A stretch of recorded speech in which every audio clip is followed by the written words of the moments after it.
jump into just asking, first off, what does the digital hospital of the future actually look like, and what are we excited about? Maybe Rob, since you're over in the US and leading a bunch of things on the innovation side, we'll pass it to you.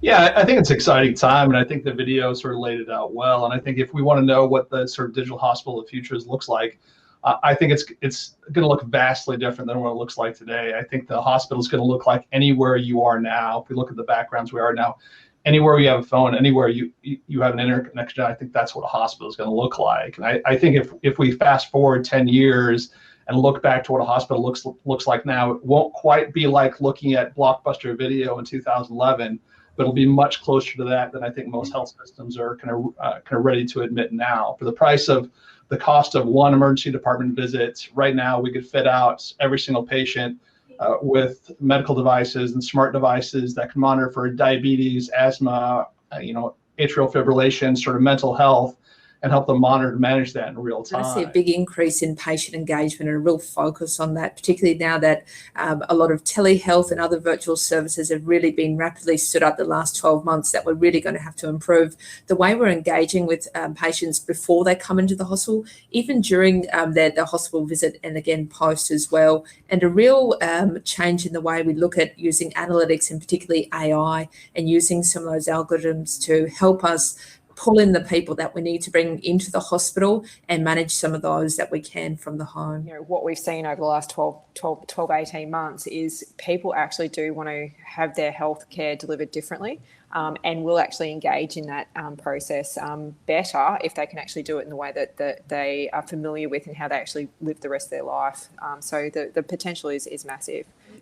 But Jayne, back to you. You mentioned that you thought we were going to see the rebirth of the mega suite EMRs. I just want to drill into that a little more, because I know there's so many vendors coming at it at the moment, and we're very much focused on legacy systems and then startups trying to come in and either do just a niche or do it all.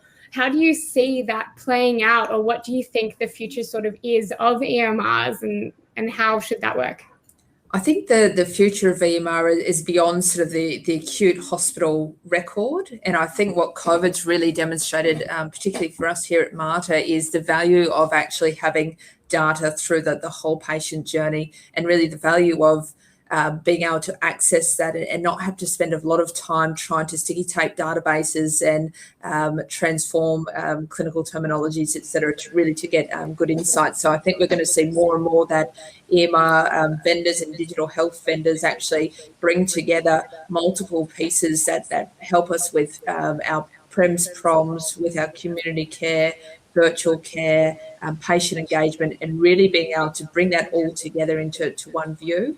It's going to be a bit of an onslaught of data, but then that also brings in the need for AI to be running over all of that data, really presenting that to us in useful ways. And I think Raelene at the PA, they've done some great work with the diabetes dashboard and bits and pieces there. We've also seen the emergence of, I guess, command hubs that look at managing our patient flow, our resources, and we're going to see that with deterioration and things like that as well. So I think the way that we manage care and our data and our services is really going to start to rapidly evolve from, I guess, where we were sort of thinking maybe 12, 24 months ago that it seems like a good idea and maybe we'll do it in 5 or 10 years. I think we've got this rapid onslaught of the tech both being brought to us, but also this wave that we're riding of transformation.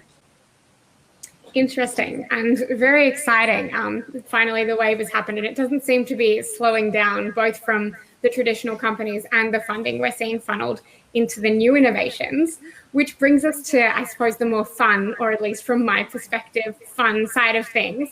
What innovations are we really excited about? I know we've all touched on them briefly, but Robert, I know you've seen a lot of great things coming through globally as well. What things are you excited about? Well, I think it's an interesting segue, because really the conversation about sort of the mega suite EHR really presupposes an ownership of data that sort of may have been what that sort of paradigm looked like 2 or 3 years ago, as opposed to what it's going to look like now. So EHR sort of presupposes that the hospital owns the patient's data. And I think what we're seeing now in terms of kind of smart devices, kind of remote patient monitoring, and sort of 5G internet sort of connectivity and sort of blockchain is that the patient owns their own data. But who owns that data, who drives that, I think is going to be the differentiator between sort of kind of where we were and where we're going. That's very interesting and very exciting. Hey, I think patient-led or sort of consumer-led has been a word thrown around in healthcare for so long, but it's only now that we're starting to see that implemented. And I suppose the technology, as you mentioned, through things like blockchain exists to enable that. But I know that a lot of hospitals too have a real stranglehold on the data and they're starting to sell it off already. So it's going to be an interesting fight there. Lisa, how about you? Is there anything you're really excited about?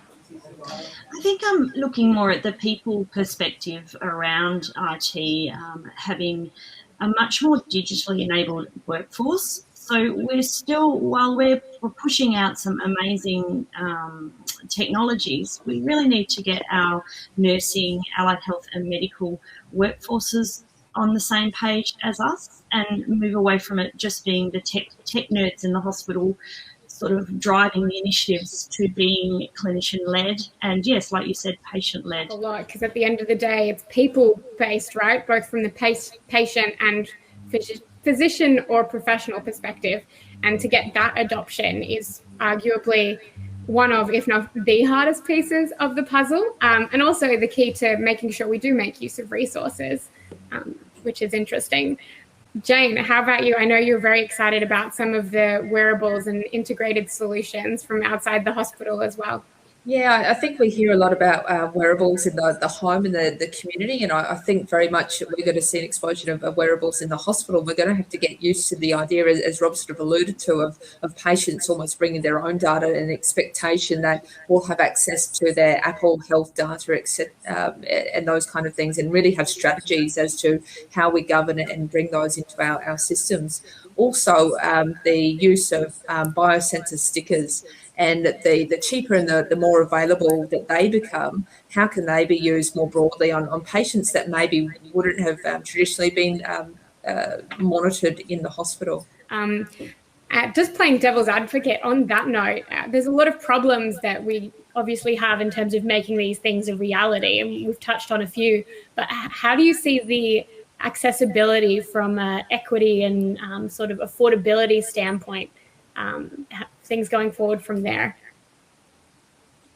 Yeah, I'll kick off with that one if you like. I think that the issue is we've got all of these great technologies almost being thrown at us and so many different possibilities, and it's going to be quite difficult for providers and health systems to really wade through all of this and actually find where the core value of the technologies that we bring on board. And we're going to have some really great frameworks to help assess that and decide which are the ones we're going to try it and which are we going to put to the side. And I think the importance of being able to prototype in small pilot or small scale to test out some of these as they come through with the thought to scale if they're successful. I think that's going to be really important moving forward, and we'll see less of sort of the big bang projects that we've seen in the past. No, I was going to say, just following on from Jayne, because it really is just in terms of the prototyping and the proof of concept, it's a definite thing that we actually need to be doing and doing more of. The difficulty is that those proof of concepts are actually really quite expensive, and what we do find when we do it is that the clinicians as well as the patients see value in it and get very excited, and then it's actually how do you then sustain that and continue to invest in it, because I know when you're sort of looking at doing the business cases for it, et cetera, you sort of start building in the ongoing annual costs for it, and you know that where that's actually going to go. And often we set up these proof of concepts and prototypes in terms of with the idea we pick the area, we know it's actually, if we can demonstrate the benefit, we already can see how we're actually going to scale it. So yeah, the costing is something that definitely needs to be considered, and it's not easy. Maybe we'll do a quick run through of what you sort of see as the key blockers and or like potential solutions, or like 1 to 2 potential solutions we can implement to move forward. I agree with Lisa 100%. I think the only barrier is our sort of perspective that the emergency department is the front door to the health system. And I think if we're locked into that, I think we're limited in terms of what we can do. And so the example I use all the time, when we think about sort of digital health innovation, we think of the US, we think Australia and Southeast Asia. The example I love to use is Rwanda. Rwanda sort of kind of turned that ED as the front door to the health system on its head. They said your phone is the front door to the health system. It's a digital first health strategy. In Rwanda, again, is not sort of the country we think of when it comes to health innovation. 24 hours a day, 85% of the country has a phone, whether it's a smart device or not. Whether they have a smart device or not, they can have sort of a virtual telehealth visit, either through an AI or an actual person. Depending on what those symptoms are, they can have an immediate virtual visit within sort of 20 minutes, or refer to sort of a kind of real GP. So I think, to Lisa's point, if we consider the ED, the front door of the health system, then I think we're extremely limited in what we do to disrupt that. But if we kind of realize, I think the fundamental truth is the front door of the health system is wherever we are, a digital first strategy. I think the barriers are far less because. Any final remarks from the panelists? No, I think it's an exciting time, and Australia's done a lot of sort of kind of groundwork in terms of innovation and interoperability, and I think they're really well positioned to drive this in a really disruptive way. Amazing.